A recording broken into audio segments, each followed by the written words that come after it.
วันที่ 17 พฤศจิกายน 2558 นายแผน วรรณเมธี เลขาธิการสภากาชาดไทย เป็นประธานในพิธีส่งหน่วยแพทย์เคลื่อนที่ เรือพระราชทานเวชภา ณ ท่าวาสุกรี เทเวศ กรุงเทพมหานคร เพื่อเฉลิมพระเกียรติ พระบาทสมเด็จพระเจ้าอยู่หัว เนื่องในโอกาสมหามงคล เฉลิมพระชนมพรรษา 88 พรรษา 5 ธันวาคม 2558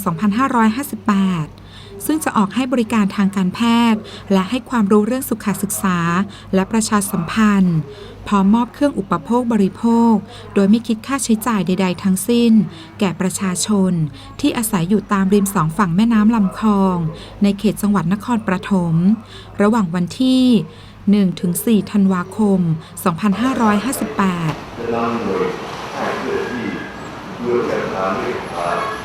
ออกให้บริการตรวจรักษาโดยปฏิบัติงานที่จังหวัดนครปฐมตั้งแต่วันที่ 1 ถึง 4 ธันวาคม 2558 เพื่อเฉลิมพระเกียรติและถวายเป็นพระราชกุศล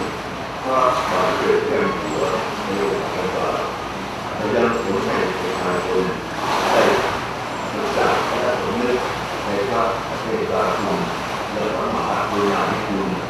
ของพระบาทสมเด็จพระเจ้าอยู่หัวที่มีต่อประชาชน โดยจะออกให้บริการตรวจรักษาโรคทั่วไป การฝังเข็มประยุกต์ ตรวจรักษาทางทันตกรรม ให้ความรู้ด้านสุขศึกษา การป้องกันโรค และการสงเคราะห์ผู้ยากไร้ ผู้ด้อยโอกาส พร้อมประชาสัมพันธ์ภารกิจของสภากาชาดไทยพระบาทสมเด็จพระเจ้าอยู่หัวพระบรมราชูปถัมภกสภากาชาดไทยเสด็จพระราชดำเนินไปทรงประกอบพิธีพระราชทานเรือยนต์หลวงเวชภาให้แก่สภากาชาดไทยณท่าวาสุกรี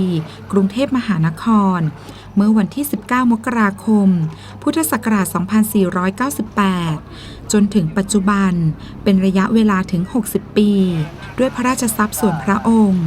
โดยมีวัตถุประสงค์ตามข้อความที่เขียนติดไว้ด้านข้างเรือสองข้างความว่าพระบาทสมเด็จพระเจ้าอยู่หัวพระราชทานเรือลำนี้เมื่อพุทธศักราช 2498 เพื่อใช้บรรเทาทุกข์และรักษาประชาชนโดยไม่คิดมูลค่าใดๆทั้งสิ้นสมยศฤทธิ์เจริญถ่ายภาพชาลิตากิติพัฒน์รายงาน